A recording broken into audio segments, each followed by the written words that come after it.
بسم اللہ الرحمن الرحیم۔ السلام علیکم سامعین، ہم کاشان بصیرت کے یوٹیوب چینل پر کتاب پڑھنے جا رہے ہیں حضرت امام محمد تقی علیہ السلام ولادت سے شہادت تک، اور اس کے مؤلف ہیں آیت اللہ سید محمد کاظم قزوینی۔ اور یہ یوٹیوب چینل جو کہ کاشان بصیرت کا ہے، یہاں پر ہم مختلف کتابوں کو مل کر پڑھتے ہیں۔ اس کتاب کو ہم نے آغاز کیا ہے اور یہ اس کا ہے ریکارڈنگ کا پارٹ نمبر 2، اور اس پارٹ میں ہم پیج نمبر 23 سے ریڈنگ کا آغاز کریں گے، جس میں اوپر لکھا ہوا ہے مقدمہ، اور اس مقدمے کو ہم پڑھنے کے لیے ابھی بس آغاز ہم نے کر دیا ہے۔ چلیے جی، بسم اللہ الرحمن الرحیم۔ لکھا ہے اس کتاب کے صفحات اس امام علیہ السلام کی حیات طیبہ پر مشتمل ہے جن کا تعلق ائمہ اہل بیت نبوت، موضوع رسالت، محبت الوحی اور معادن الرحمت سے ہے۔ یہ وہ امام ہیں جنہیں اللہ رب العزت نے شرافت و عظمت کی بلندیوں پر فائز کیا ہے اور کائنات کی قیادت و سیادت عطا کی ہے۔ میں حیران ہوں کہ اس عظیم امام کی ذات کے بارے میں کس طرح بات کروں۔ ہم اس زمانے میں ہیں کہ جس میں پیمانے ٹوٹ چکے ہیں، اوزان مختل ہو، میم خے تے لام مختل ہو چکے ہیں۔ مختل کے معنی میں نے اسے دیکھے تھے لغت سے، تو اس کا مطلب مجھے ملے کہ کنفیوز یا خلل پڑنا یا بگڑا ہوا ہونا۔ تو پیمانے ٹوٹ چکے ہیں اور اوزان مختل ہو چکے ہیں۔ معانی و مفاہیم موت کی نیند سو گئے ہیں۔ مادیت نے افکار و اقلام کو مغلوب کر دیا ہے۔ مسلمان حقائق ثابتہ کو بھول چکے ہیں یا انہیں فراموش کرنے پر مجبور کر دیا ہے۔ بس خالی باتیں رہ گئی ہیں۔ وہ سیاست جسے دین کے رنگ میں رنگین کیا گیا، وہ ہر چیز کو لے گئی۔ لوگوں نے دین سے دین کے نام پر جنگ کی، اسلام کے نام سے اسلام کو رد کیا، چاہے وہ شعور میں ہے یا لاشعور میں ہے۔ ہر طرف مذاہب کی یلغار ہے، گروہ بندیاں ہو گئی ہیں، طرائق طور الف حمزہ قاف یعنی طریقے کی جمع، طرائق ظاہر ہو گئے ہیں۔ میرے خیال ہے اس کا یہ مطلب ہے، میں نے چیک نہیں کیا۔ طرائق ظاہر ہو گئے ہیں، مسلمان فرقوں میں بٹ گئے ہیں۔ جس گروہ کے پاس جو کچھ ہے وہ اس سے خوش ہے۔ مصلحت پسند لالچی لوگ کھڑے ہو گئے ہیں۔ انہوں نے لوگوں کو خلافت و ریاست کے نام پر اپنے پاس جمع کیا۔ ان کے پاس نہ کوئی اہلیت و قابلیت کا پیمانہ تھا اور نہ کوئی شرائط تھے۔ لوگ ان کے ارد گرد جمع ہو گئے اور وہ مالک بن بیٹھے۔ کچھ دوسرے لوگ بھی کھڑے ہو گئے اور وہ ان لوگوں کی آرا کی طرف دعوت دینے لگے، پیج 24، اور افکار شاذہ شین الف زے کی طرف بلانے لگے۔ وہ افکار جو اللہ تعالیٰ نے حاکم کے بارے میں نازل نہیں کیے، جس نے انہیں آواز دی اس کی طرف دوڑ پڑے۔ ہوا کا رخ جدھر دیکھا اس کی طرف چل پڑے۔ لیکن ہم پر واجب ہے کہ ہم غور و فکر سے کام لیں اور اپنے آپ سے سوال کریں، کیا دین اسلام ہم سے فرقہ بندی، افتراق و تفرقہ اور انتشار و اب یہ تھوڑا سا ہجے کرتی، انتشار و تشتت، اس میں لکھا ہے تے شین تے چاہتا ہے، یا دین اسلام وہ دین وحید و فرید ہے جس کی اساس وحدت و اتحاد پر ہے، اور اس نے سختی کے ساتھ تفرقہ و اختلاف سے روکا ہے۔ اس سوال کے جواب کے لیے ہمیں قرآن مجید کی بارگاہ میں جانا پڑے گا۔ اللہ رب العزت کا واضح صریح پیغام ہے۔ سورہ مومنون کی آیت نمبر 52 ترجمہ کہ انورٹڈ کاما، تمہاری یہ امت واحدہ ہے اور تمہاری یہ امت یقیناً امت واحدہ ہے۔ اس کے بعد ارشاد خداوندی ہے سورہ آل عمران کی آیت نمبر 103 میں ترجمہ کہ اور تم سب مل کر اللہ کی رسی کو مضبوطی سے تھام لو اور تفرقہ نہ ڈالو، ورنہ اللہ کی اس نعمت کو یاد کرو کہ جب تمہارے دلوں میں الفت ڈالی اور اس کی نعمت سے تم آپس میں بھائی بھائی بن گئے، انورٹڈ کاما کلوز۔ اللہ تعالیٰ کا یہ فرمان بھی ہے کہ مومن آپس میں بھائی بھائی ہیں۔ اس کے بعد آگے چلتے ہیں، لکھا ہے اگلے نیکسٹ پیراگراف میں کہ اسی طرح کی اور آیات بھی ہیں۔ جب ہم سنت نبویہ صحیح ہے سواد ہے یہ ہے کی طرف متوجہ ہوتے ہیں تو ایسی احادیث کثرت کے ساتھ پاتے ہیں کہ جو اس موضوع پر مشتمل ہیں۔ اگر ہم یہاں انہیں ذکر کرنے بیٹھیں تو کلام طول پکڑ لے گا اور ہماری کتاب اپنے موضوع سے خارج ہو جائے گی۔ جی ہاں، یہ تفرقہ و انتشار کہاں سے آ گیا؟ یہ مذاہب کیسے بن گئے؟ مسلمانوں کے درمیان عقائد اور احکام میں اختلاف کیسے پیدا ہوا؟ پیج 25۔ یہ بات اظہر من الشمس ہے۔ مذکورہ سوالات کے جوابات کے لیے ایک طویل تشریح و تفصیل چاہیے۔ اس کتاب کا مقدمہ ان باتوں کا متحمل نہیں ہے، لیکن یہاں ہم خلاصہ پیش کرتے ہیں کہ جو درج ذیل ہے۔ اللہ رب العزت نے حضرت محمد مصطفیٰ صلی اللہ علیہ وآلہ وسلم کو اپنے بندوں کی طرف رسول بنا کر بھیجا۔ آپ ایسے دین کے ساتھ مبعوث ہوئے جو کامل اور جامع ہے، جو دنیا اور آخرت کی سعادت پر مشتمل ہے۔ اللہ تعالیٰ نے اپنے قرآن کو نازل کیا تاکہ لوگوں کی قسمت بدلنے کے لیے وہ ہر رسول کو بیان کرے۔ اس قرآن کے عقائد و احکام اور اخلاق کا ذکر ہے، کہیں اجمال ہے اور کہیں تفصیل ہے۔ رسول اکرم صلی اللہ علیہ وآلہ وسلم قرآن مجید کی آیات کی ضرورت کے مطابق تفسیر کرتے ہیں، جیسے اللہ سبحانہ تعالیٰ نے بندوں کو حکم دیا ہے کہ وہ نماز، روزہ، زکوٰۃ، حج اور دوسرے احکام کو ادا کریں، تو رسول اللہ صلی اللہ علیہ وآلہ وسلم نے لوگوں کو نماز کے واجبات اور اس کی رکعتوں کی تعلیم دی، روزے کے احکام بتائے، ان اشیاء کی تفصیل پیش کی کہ جن پر زکوٰۃ واجب ہے، مناسک حج اور اس طرح دوسرے احکام بیان کیے۔ تو جو شخص رسول اللہ صلی اللہ علیہ وآلہ وسلم کی نبوت پر ایمان لایا تو اس پر واجب ہے کہ وہ آپ کی تعلیمات پر عمل کرے اور ہدایت حاصل کرے۔ جہاں حضرت محمد مصطفیٰ صلی اللہ علیہ وآلہ وسلم خاتم الانبیاء ہیں، آپ کے بعد کوئی نبی نہیں آئے گا، وہاں قرآن مجید آخری سماوی کتاب ہے جسے اللہ تعالیٰ نے اپنے نبی اکرم صلی اللہ علیہ وآلہ وسلم پر نازل کیا۔ اللہ تعالیٰ نے جہاں اپنے رسول اکرم صلی اللہ علیہ وآلہ وسلم کو تمام انسانوں تک پیغام پہنچانے والا بنایا، وہاں شریعت اسلامیہ آخری شریعت ہے۔ حلال محمد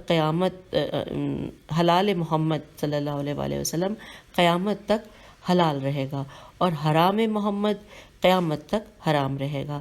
اس میں نہ نسخ ہے اور نہ تغیر ہے اور نہ اسلام کے احکام نے تبدیل ہونا ہے۔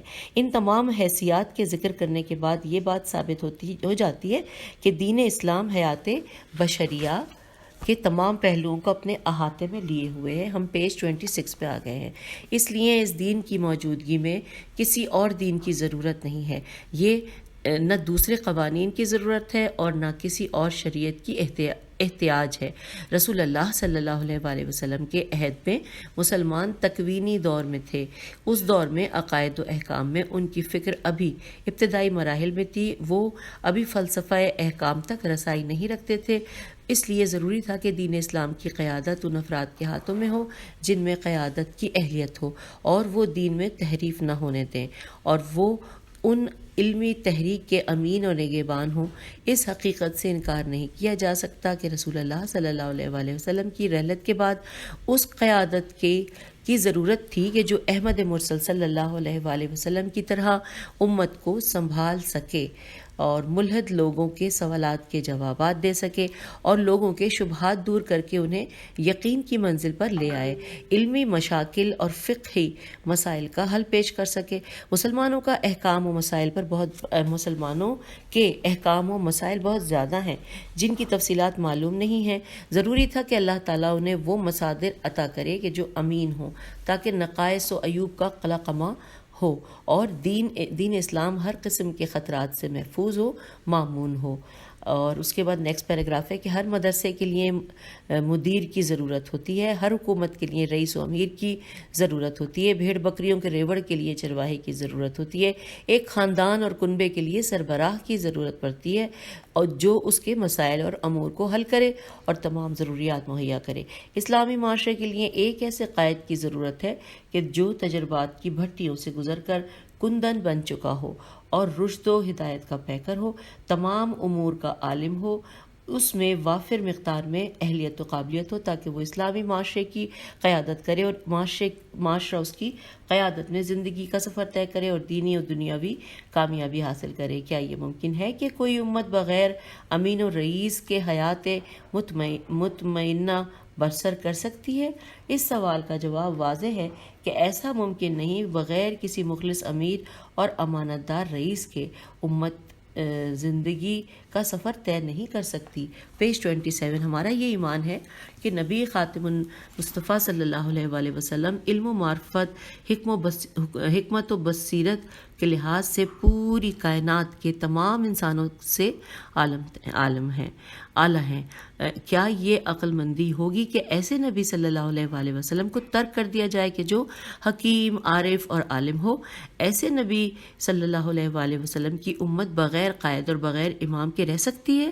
اگر ہم سید الانبیاء کی طرف یہ بات منسوب کریں کہ آپ صلی اللہ علیہ وآلہ وسلم نے امت کو خود اس کے رحم و کرم پر چھوڑ دیا، تو یہ ایسے ہے جیسے کہ ہم نے اپنے اوپر ظلم کیا ہے اور اپنے پر افطرا باندھا ہے۔ جی ہاں، جب ہم نے تسلیم کر لیا اور یقین کر لیا کہ آقائے نامدار نے اس امت کی راہبری کی اور اس کے تمام امور مہمہ کو حل کر کے امت کے لیے آسانیاں پیدا کی، پھر اپنی جگہ پر ایک شخصیت کو معین کیا تاکہ وہ امت کی راہبری کرے، تو وہ شخصیت کون ہے؟ جسے صاحب لولاک نبی صلی اللہ علیہ وآلہ وسلم نے اپنا خلیفہ بنایا تھا۔ کچھ لوگوں کا کہنا ہے کہ احمد مصطفیٰ صلی اللہ علیہ وآلہ وسلم نے امت کو شورا کا حکم دیا تھا کہ وہ جسے چاہیں اپنا حاکم و حکمران بنا دیں تو وہ مسلمانوں کا قائد و رہبر ہوگا۔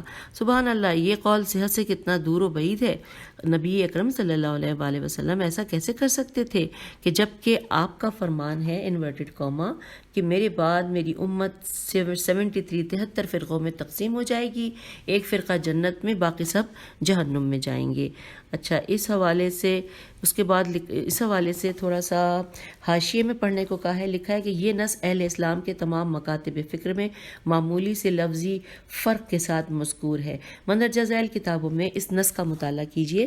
جامع الصغیر سیوطی جلد نمبر 1 صفحہ نمبر 184، حدیث 1223 اور مطبوعہ دارالفکر بیروت لبنان 1401 ہجری، المستدرک علی الصحیحین حاکم نیشاپوری مطبوعہ دارالکتب العلمیہ بیروت لبنان 1411 ہجری، اور موسوعہ اطراف الحدیث النبوی الشریف محمد بسیونی جلد نمبر 5 صفحہ نمبر 214، تفسیر ابن کثیر مسند الربی شرف اصحاب الحدیث خطیب بغدادی تہذیب تاریخ دمشق اور ابن عساکر، اور یہ المحقق لکھا ہوا ہے اس کے آگے پیراگراف میں۔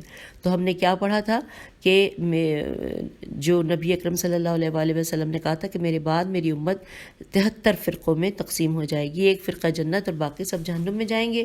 اس کے حوالے سے ہم نے ساری تفصیلات جانی کہ ہمیں یہ حوالے کہاں سے ملیں گے۔ حاشیے میں پڑھا ہم نے، آئیے اب واپس صفحے کی جانب۔ لکھا ہے ان حالات کے پیش نظر کہا جا سکتا ہے کہ سید الانبیاء نے امت کی گروہ بندی کی خود مساعدت کی، میم سین الف عین دالتے مساعدت کی ہے اور امت کے تفرقے کا سبب خود بنے ہیں۔ تو کیا اس میں دین کا اہمال و ضیاع نہیں ہے؟ اہمال کا ہجہ ہے الف ہے میم الف لام۔ اور ہم آگئے ہیں پیج 28 پہ، لکھا ہے پیغمبر آخر و اعظم صلی اللہ علیہ وآلہ وسلم نے اس دین پر اپنا سارا مال و دھن سب کچھ خرچ کر دیا تھا۔ جہاں دھن خرچ کیا وہاں تن من بھی خرچ کر دیا تھا۔ آپ نے فرمایا انورٹڈ کاما کہ کسی بھی نبی کو اتنی اذیت نہیں دی گئی کہ جس طرح مجھے دی گئی ہے، انورٹڈ کاما کلوز۔ جی ہاں، رسول اکرم صلی اللہ علیہ وآلہ وسلم نے دین اسلام کی سربلندی کی خاطر ہر طرح سے قیام کیا، اسلام کے فروغ کے لیے لازمی احسن تدابیر اختیار کی۔ آپ نے مسلمانوں کی ضرورت کے لیے اطراف و اکناف میں خط و کتابت کی تھی اور عقیدی انحراف کے مقابلے میں بھرپور کوشش و کاوشیں کی۔ وہ کوشش و کاوش جو آپ صلی اللہ علیہ وآلہ وسلم نے اختیار فرمائی تھی وہ اس سلسلے کا نام ہے کہ جو اس سلسلے کا اعلان آپ صلی اللہ علیہ وآلہ وسلم نے اپنی زندگی میں کر دیا تھا، کیونکہ اللہ نے اس پر آپ کو مامور کیا تھا۔ ان ہستیوں نے آپ صلی اللہ علیہ وآلہ وسلم کی رحلت کے بعد اس نظام کی حفاظت کی۔ آپ نے توحید اور نبوت کی طرف جو دعوت دی تھی وہ دعوت وہ دعوت اپنے بعد امامت و خلافت کی دعوت کے ساتھ مقرونہ میم قاف ریوا نون مقرونہ تھی۔ آپ صلی اللہ علیہ وآلہ وسلم نے اس کا آغاز فجر اسلام سے کر دیا تھا۔ اس دعوت کا سلسلہ آپ صلی اللہ علیہ وآلہ وسلم کی حیات مبارکہ کے آخری لمحے تک جاری رہا۔ آئیے اب اگلے پیراگراف میں پڑھتے ہیں۔ لکھا ہے کہ اب اس بحث سے ثابت ہے کہ حضرت محمد مصطفیٰ صلی اللہ علیہ وآلہ وسلم نے اپنا خلیفہ خود نہیں بنایا تھا اور نہ ہی اپنی خواہش و عواطف کی اتباع میں امت کی رہبری کی تعین کی تھی۔ جی ہاں، عظمت رسول اکرم صلی اللہ علیہ وآلہ وسلم ان تصرفات سے بلند و بالا ہے، بلکہ ضروری ہے کہ خلافت کا تقرر و تعین اس ذات کی طرف سے ہو کہ جو حکیم، خبیر اور بصیر ہے، جو قلوب کے ضمائر اور امور کے عواقب کا عالم ہے۔ نبوت کے بعد خلافت کا دور ہے۔ امور خلافت ان ہستیوں کا حق ہے جن میں وہ اہل بیت و استعداد ہو جو اس مقام و رفیع کے مناسب حال ہے۔ اس حقیقت تک پہنچنے کے لیے رسول اللہ صلی اللہ علیہ وآلہ وسلم کی سیرت کا مطالعہ ضروری ہے۔ جب آپ نے اعلان بعثت کیا تھا، انہی ایام میں آپ نے اپنے خلیفہ اور وزیر کا بھی اعلان کر دیا تھا۔ ابھی مسلمانوں کی تعداد بہت کم تھی۔ اس کے بعد لکھا ہے کہ اے قاری محترم، اس امر کی وضاحت کے لیے درج ذیل تفصیلات کا مطالعہ ضروری ہے۔ اچھا تو سامعین، اب ہم آ گئے ہیں پیج 29 پر، اور یہ جو انہوں نے کہا ہے مطالعہ ضروری ہے، اس کو ہم پڑھنے جا رہے ہیں۔ اور اس میں ساتھ ساتھ اب ہیڈنگ کے ساتھ انہوں نے کتاب میں لکھا ہے، پہلی ہیڈنگ ہے رسول اللہ کا اعلان خلافت۔ ارشاد رب العزت ہے سورہ شعراء کی آیت نمبر 214 انورٹڈ کاما کہ اپنے قریبی رشتہ داروں کو ڈراؤ۔ رسول اللہ صلی اللہ علیہ وآلہ وسلم نے حضرت علی علیہ السلام کی خلافت، امامت اور ولایت کا اس جگہ پر اعلان فرمایا ہے کہ جہاں آپ صلی اللہ علیہ وآلہ وسلم کے خاندان کے رؤساء بیٹھے تھے، جن کی تعداد تقریباً 40 تھی، جو صنادید عرب تھے۔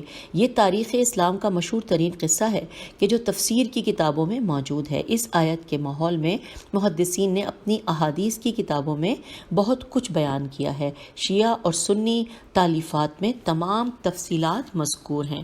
اچھا، اس حوالے سے شیعہ اور سنی کتب کے حوالے سے حاشیے میں کچھ معلومات دی ہوئی ہیں، اور میں ہمیشہ حاشیے کی معلومات آپ لوگوں کے سماعتوں کی نظر ضرور کرتی ہوں، کیونکہ آپ جب بھی اس حوالے کو دیکھنا چاہیں آپ کے پاس ہونا چاہیے کہ یہ کون کون سی کتب میں اس واقعے کا ذکر ہے۔ یہ میں پڑھنے جا رہی ہوں۔ حاشیے میں لکھا ہے کتاب تاریخ طبری جلد نمبر 2 صفحہ نمبر 319 اور 321، پھر کتاب الکامل فی التاریخ ابن اسیر شافعی جلد نمبر 2 صفحہ نمبر 62، کتاب مسند احمد بن حنبل جلد نمبر 1 صفحہ نمبر 173، باب مسند علی بن ابی طالب۔ یہ معتبر حدیث ہے اور مشہور ہے، تمام مسلمانوں کی کتابوں میں مذکور ہے، بعض اہل سنت کے مصادر جن میں یہ حدیث مذکور ہے۔ تو یہ ہم نے پڑھ لیا حاشیے میں۔ اب آئیے ہم آگے کی طرف چلتے ہیں۔ صفحے پہ لکھا ہے، ہم پیج 29 پر ہے نا، لکھا ہے پیغمبر اسلام صلی اللہ علیہ وآلہ وسلم نے اپنی بعثت کے آغاز سے امامت و خلافت کے قواعد کے اثبات و تثبیت کے لیے شبانہ روز جدوجہد کی۔ آپ نے کبھی فرمایا، اب جو یہ فرمایا گیا ہے، پہلے اس کے بارے میں جو حاشیے میں دیا گیا ہے ہم وہ کیوں نہ پڑھ لیں، یا چلیے پہلے ہم دیکھتے ہیں انہوں نے جو فرمایا، وہ جو فرمایا ہے وہ پڑھتے ہوئے ہم پیج 30 پہ آ گئے۔ لکھا ہے میں تمہارے درمیان 2 بھاری چیزیں کتاب اللہ اور اپنی اطرت اہل بیت چھوڑ کے جا رہا ہوں، یہ آپس میں کبھی جدا نہیں ہوں گے یہاں تک کہ وہ میرے پاس حوض کوثر پر پہنچیں گے۔ اگر تم نے میری بات ان سے تمسک رکھا تو کبھی گمراہ نہیں ہوں گے۔ انورٹڈ کاما کلوز ہو گیا۔ یہ بہت مشہور حدیث ہے، لیکن اس کے حوالے سے حاشیے میں کیا کیا لکھا ہے۔ الف، کتاب صحیح مسلم جلد نمبر 4 صفحہ نمبر 1873، کتاب فضائل صحابہ باب نمبر 4 و فضائل علی بن ابی طالب حدیث نمبر 36 مطبوعہ دارالفکر بیروت لبنان صفحہ نمبر 140۔ بے، یہ الف کا میں نے سارا بتایا نا، یہ سب حاشیے میں۔ بے، صحیح الترمذی جلد نمبر 5 صفحہ نمبر 262 سے لے کے 263، اور کتاب المناقب باب مناقب اہل بیت النبی حدیث نمبر 3786 اور صفحہ نمبر 3788۔ اچھا، یہ حدیث جو ہے نا، یہاں پر 2 چیزیں لکھی ہیں، حدیث نمبر بھی لکھا ہے، حالانکہ وہ ایک ہی جیسے لگ رہے ہیں، لیکن بہرحال یہ دونوں میں نے پڑھ کے بتا دی۔ اس کے بعد ہم نے الف بھی پڑھ لی۔ اب جیم، کتاب سنن دارمی، اس میں جلد نمبر 2 ہے، صفحہ نمبر 21 ہے، اور کتاب فضائل القرآن باب فضل من قراءۃ القرآن مطبوعہ دارالفکر۔ الف بے جیم ہم نے پڑھ لیا، اب دال پڑھ رہے ہیں۔ المستدرک علی الصحیحین حاکم نیشاپوری جلد نمبر 3 صفحہ نمبر 109، کتاب معرفت الصحابہ باب وصیت النبی صلی اللہ علیہ وآلہ وسلم فی کتاب اللہ و اطرت رسول اللہ دارالمعارفت۔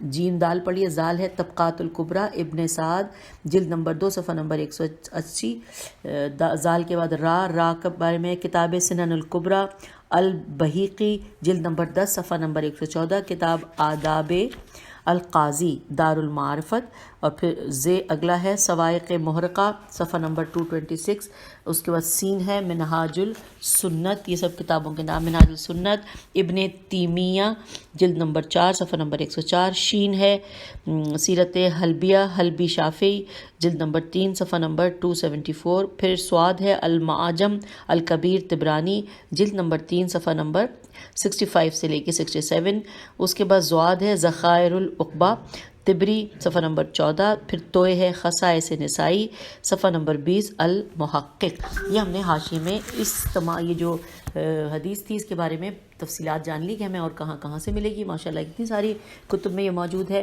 اب آئیے صفحہ 30 پر ہم ہیں اور ہم اگلی ہیڈنگ پڑھنے جا رہے ہیں، لکھا ہے یوم غدیر۔ کبھی آپ صلی اللہ علیہ وآلہ وسلم کی ملکوتی آواز یوم غدیر پر بلند ہوتی ہے، من کنت مولا فہذا علی مولا ہو، جس کا میں مولا ہوں اس کا علی مولا ہے۔ نبی رحمت صلی اللہ علیہ وآلہ وسلم نے مختلف مقامات پر بار بار فرمایا، اے لوگوں میرے بعد 12 امام ایک دوسرے کے بعد آئیں گے اور وہ سب قریش میں سے ہوں گے۔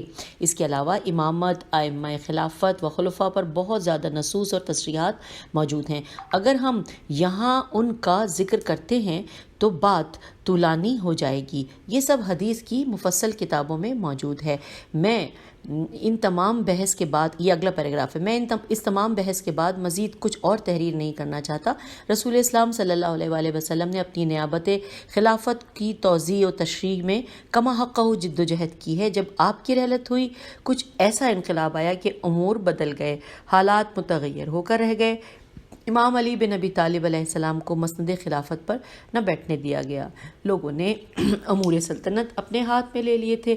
رسول اسلام صلی اللہ علیہ وآلہ وسلم کی رسالت کے وارث و امین کو ایک طرف کر دیا، آپ علیہ السلام کو گوشہ نشین کر دیا، تمام اختیارات سلب کر لیے گئے، اپنی اقتصادیات و سیاست کے لیے حرب و ضرب کے میدان سجا لیے۔ آخرکار امام علیہ السلام کو ان لوگوں نے شہید کر دیا۔ آپ علیہ السلام کے بعد جتنے ائمہ آئے وہ آپ علیہ السلام کی سیرت پر چلے۔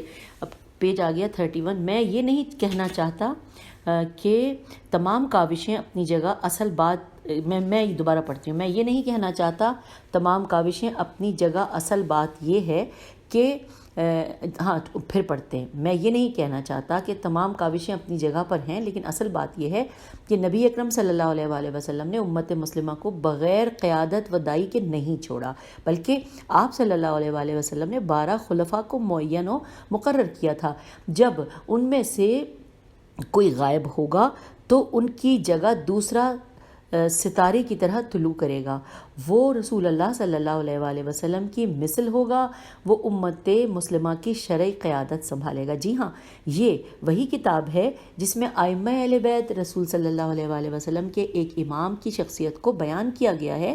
اس میں اس امام علیہ السلام کی طیب و طاہر زندگی، آپ علیہ السلام کی خصوصیات، فضائل و مکارم کو بیان کیا گیا ہے۔ میری اللہ رب العزت کی بارگاہ میں دعا ہے کہ ہماری اس کاوش کو محترم قاری کے لیے نافع اور مفید قرار دے، اور یہ میرے لیے میری قبر میں میرے لیے ذخیرہ بن جائے، اور وحشت قبر کے لیے نور غربت میں مونس و انیس، یوم محشر و نشر ذریعہ شفاعت بن جائے۔ وہ ذات ارحم الراحمین ہے۔ اور یہ کون ہے لکھنے والے؟ محمد کاظم قزوینی موسوی۔ یہ ہم نے جو ساری تفصیلات ابھی پڑھی ہیں، جو کہ ہم نے اس میں ریڈنگ شروع کی تھی مقدمے کے نام سے، وہ ہم نے پڑھ لی۔ اب ہم پیج 32 پر آ گئے ہیں، اور یہاں پر ہم پڑھنے جا رہے ہیں جو ہیڈنگ ہے حضرت امام محمد تقی علیہ السلام کی حیات طیبہ پر ایک اجمالی نظر۔ تو آئیے آغاز کرتے ہیں باقاعدہ ریڈنگ کا۔ لکھا ہے حضرت امام ابو جعفر محمد بن علی تقی جواد علیہ السلام شجرہ نبویہ طیبہ کی شاخ اور ہاشمی محمدیہ مبارکہ ائمہ اہل بیت علیہ السلام کے 9 امام ہیں، جنہیں اللہ تعالیٰ نے اس امت کی قیادت کے لیے منتخب کیا ہے اور بندوں کی ہدایت اور ممالک کی اصلاح و ملاح کے لیے ملاح لکھا ہوا ہے لیکن ہو سکتا ہے یہاں پہ بہرحال اصلاح ہم تو سمجھ میں آ رہی ہے، ملا مجھے سمجھ میم پہ پیش ہے اور لام الف کے لیے چنا ہے۔ رسول اکرم صلی اللہ علیہ وآلہ وسلم اور آپ علیہ السلام کے آباء و اجداد نے ان کی امامت و ولایت اور خلافت و وصایت پر نص پیش کی ہے۔ آپ علیہ السلام کی ذات والا صفات میں وہ تمام خوبیاں بدرجہ اتم موجود ہیں جو ایک امام حق کے لیے ضروری ہیں۔ آپ علیہ السلام عالم علوم الہیہ تھے۔ اس کا لکھا ہے کہ مخلوق کے علوم کہاں اور آپ علیہ السلام کے علوم کہاں؟ آپ کے پاس جو علوم تھے اس کا تعلق عالم اعلیٰ سے ہے۔ آپ علیہ السلام کے پاس جو علم تھا وہ وہبی تھا۔ امام محمد تقی علیہ السلام ہر رجز و رذالت سے منزہ تھے۔ یہ میں نے حرف بحرف ہجے کیے بغیر پڑھا ہے کیونکہ صاف نظر آ رہا ہے۔ اگلے پیراگراف میں ہے کہ جی ہاں، جب ہم تمام اسباب عظمت کو یاد کرتے ہیں وہ سبھی حضرت محمد تقی علیہ السلام کی ذات میں موجود پاتے ہیں۔ آپ علیہ السلام کی حیات شریفہ کا لمحہ لمحہ فضائل و خصائص سے لبریز ہے۔ آئیے اب ہم امام عظیم علیہ السلام کی حیات طیبہ کے ابتدائی صفات کا مطالعہ کرتے ہیں، پھر ہم اس مطالعے کے ذریعے وہ معرفت حاصل کریں گے کہ جس سے ہمارے اذہان نور ایمان سے منور ہوں گے۔ آپ علیہ السلام کی حیات مشرفہ میم شین ریف مشرفہ و مبارکہ سے معلومات کے ملکوتی خزانے کو اپنے عقول و صدور میں جمع کریں گے۔ سواد سے ہے صدور۔ پھر اب ہیڈنگ آ گئی ہے حضرت امام محمد تقی علیہ السلام کا اسم مبارک اور کنیت و القاب۔ لکھا ہے آپ علیہ السلام کا اسم مبارک محمد ہے۔ آپ علیہ السلام کی کنیت جو مشہور ہے وہ ابو جعفر ہے۔ اکثر احادیث جو آپ علیہ السلام سے مروی ہیں ان میں ابو جعفر مذکور ہے۔ ان قریب آپ علیہ السلام ان احادیث کا مطالعہ کریں گے جو آپ علیہ السلام سے مروی ہیں۔ شیعہ اور غیر شیعہ محدثین نے آپ کو ابو جعفر ثانی کی کنیت سے یاد کیا ہے۔ ثانی کا اس لیے اضافہ کیا ہے تاکہ حضرت امام باقر علیہ السلام اور آپ علیہ السلام کے درمیان فرق قائم ہو جائے، کیونکہ امام محمد باقر علیہ السلام کی کنیت بھی ابو جعفر ہے۔ حضرت امام جواد علیہ السلام کی ایک اور کنیت ہے جو غیر مشہور ہے اور وہ ہے ابو علی، اس لیے کیونکہ آپ علیہ السلام امام علی ہادی علیہ السلام کے والد بزرگوار ہیں۔ ہم پیج 33 پہ آ گئے ہیں۔ اگلی ہیڈنگ ہے القاب۔ اب میں القاب پڑھنے جا رہی ہوں۔ تقی، جواد، منتخب، مرتضیٰ، مختار، متوکل، قانع، ذکی اور عالم۔ اور یہ سب چیزیں ہمیں کہاں مل رہی ہیں؟ حوالہ ہے کتاب بہار الانوار کی جلد نمبر 50 صفحہ نمبر 16 باب نمبر 24 اور حدیث نمبر 24 میں۔ ان القابات میں سے ہر لقب آپ علیہ السلام کی فضیلت و منقبت پر دلالت کرتا ہے کہ آپ اپنے زمانے کے تمام انسانوں سے زیادہ تقی تھے۔ تقی و اتقا لکھا ہے، الف ت قاف چھوٹی اس پہ کھڑا زبر۔ تقی و اتقا تھے، جود و سخا اور شان کریمی کے لحاظ سے سب سے عرفہ و اعلیٰ تھے۔ اللہ رب العزت نے آپ کا انتخاب کیا اور آپ علیہ السلام کو آپ کے صغیر سنی میں ہی امامت و خلافت کا عہدہ عطا کیا۔ حضرت امام جواد علیہ السلام تمام امور میں متوکل علی اللہ تھے۔ آپ علیہ السلام اللہ تعالیٰ کی تقدیر و مقدرات پر قانع تھے۔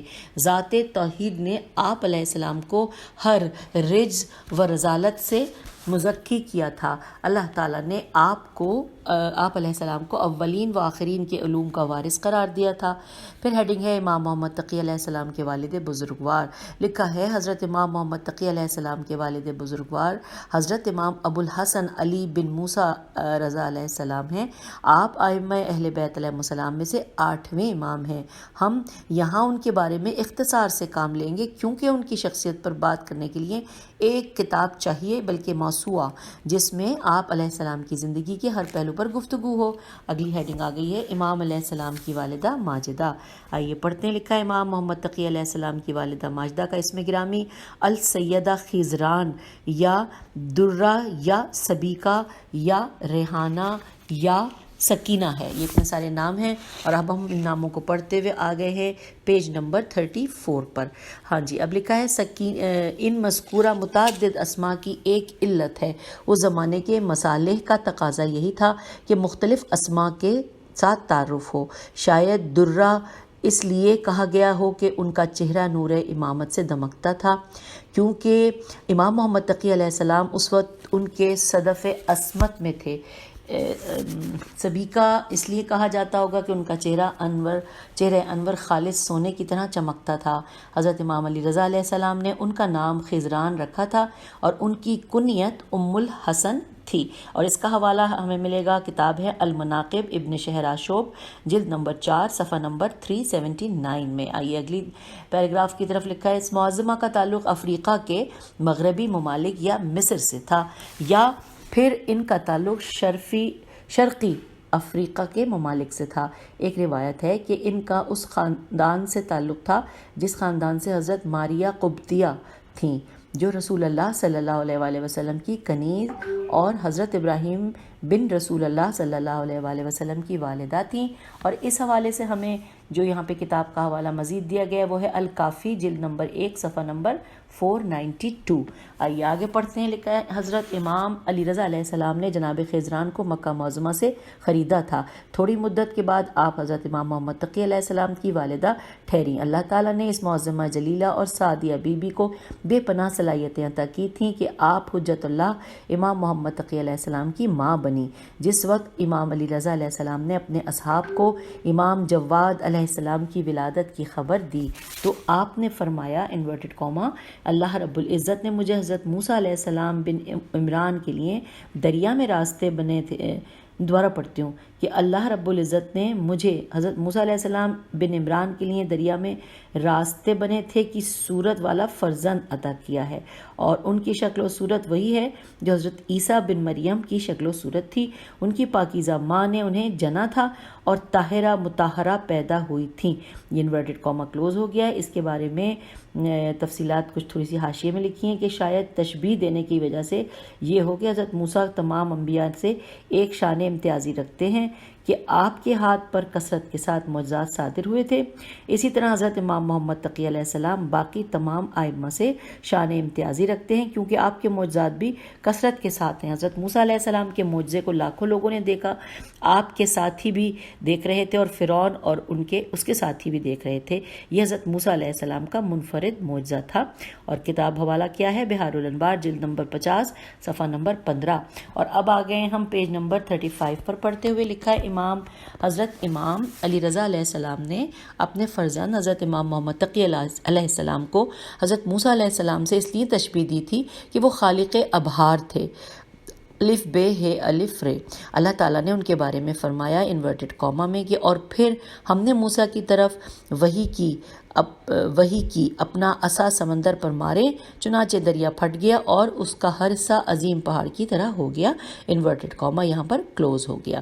اس کے بعد لکھا ہے، اس آیہ کریمہ کی تفسیر میں آیا ہے کہ حضرت موسیٰ علیہ السلام نے جب ارادہ کیا کہ آپ علیہ السلام اپنی امت کو دریا کی دوسری طرف لے جائیں تو دریا پر عصا مارا تھا تو وہ پھٹ گیا اور اس میں 12 راستے ظاہر ہو گئے، پانی ٹھہر گیا، دائیں بائیں کچھ اس طرح ٹھہرا، ایسا معلوم ہوتا تھا کہ وہ ایک بہت بڑا پہاڑ ہے۔ اس امر سے یہ ثابت ہوتا ہے کہ خارق الالف لام عین دال تے العدد امور واقع ہوتے ہیں۔ ویسے تو حضرت موسیٰ علیہ السلام کے بہت زیادہ معجزات ہیں لیکن یہ ایک اہم ترین معجزہ ہے، لیکن یہاں حضرت امام علی رضا علیہ السلام نے اپنے فرزند کو حضرت موسیٰ علیہ السلام سے جو تشبیہ دی وہ غیر واضح ہے۔ اب اس حوالے سے حاشیے میں ہے کہ شاید اس شباہت کی وجہ وہ گندمی رنگت ہے کیونکہ آپ کی والدہ کا تعلق افریقہ سے تھا اور حضرت موسیٰ علیہ السلام کا مصر کا تعلق افریقی ممالک سے ہے۔ آپ کا گندمی رنگ آپ کی والدہ ماجدہ کی طرف سے تھا۔ اور اس میں آگے بریکٹ میں لکھا ہے المحقق، یعنی کہ جو بریکٹ میں جو یہ لکھا گیا ہے اس کا حوالہ یہاں پر ہے۔ اچھا جی، اب ہم آگے چل رہے ہیں اور اگلا پیج پہ ہم دیکھتے ہیں کہ ہم نے اس کو نہیں ابھی تو اس میں باقی ہے. حضرت امام محمد تقی علیہ السلام اور حضرت عیسیٰ علیہ السلام کے درمیان شباہت کی وجہ یہ ہو جب اللہ تعالیٰ نے حضرت عیسیٰ علیہ السلام کو نبوت عطا کی تھی تو اس وقت آپ شیرخوار بچے تھے اور آپ علیہ السلام کے آپ نے جھولے میں کلام کیا تھا. اسی طرح حضرت امام محمد تقی علیہ السلام کو امامت بچپن میں ملی تھی. ہم مزید وضاحت آپ علیہ السلام کی ولادت کے موضوع پر کریں گے. اور اب اس کے بعد پیج 36 پہ لکھا ہے کہ حضرت امام علی رضا علیہ السلام کا یہ فرمان کہ قدست ولدتہ، اس کے بعد والا جملہ اس جملے کی تفسیر ہے اور وہ یہ ہے کہ خلقت مطہرت، یعنی اس میں مقدس کا معنی مطہر اور مبارک ہے، تقدیس کا معنی تطہیر اور تنزیہ ہے. میں ہجے کرتی ہوں تے نون زے اور پھر یہ ہے. یہ جملہ اس بات کی طرف اشارہ ہے کہ حضرت امام محمد تقی علیہ السلام کی والدہ ماجدہ عفیفہ صاحب نزاہت، تقوی اور ورع، واو پہ زبر ہے اور رے عین ورا تھیں. اللہ تعالیٰ نے آپ علیہ السلام میں معنوی برکات رکھ دی تھیں. تو یوں ہم نے پیج 36 کے اوپر یہ مکمل کر لیا ہے. اور اب پیج 37 پہ ہم پڑھ تو لیتے لیکن ابھی کیونکہ نئی ہیڈنگ سٹارٹ ہو رہی ہے اور وہ میں بتاتی چلوں تاکہ آپ کا جستجو بڑھ جائے. وہ ہے مکتب واقفیہ. اور جو واقفیہ ہے اس مطلب یہ ہم پھر اب اگلی اپنی ریکارڈنگ میں پڑھیں گے. تو انتظار کیجئے. انتظار کیسا؟ بٹن آن کیجئے اور بس سن لیجئے. خدا حافظ، فی امان اللہ.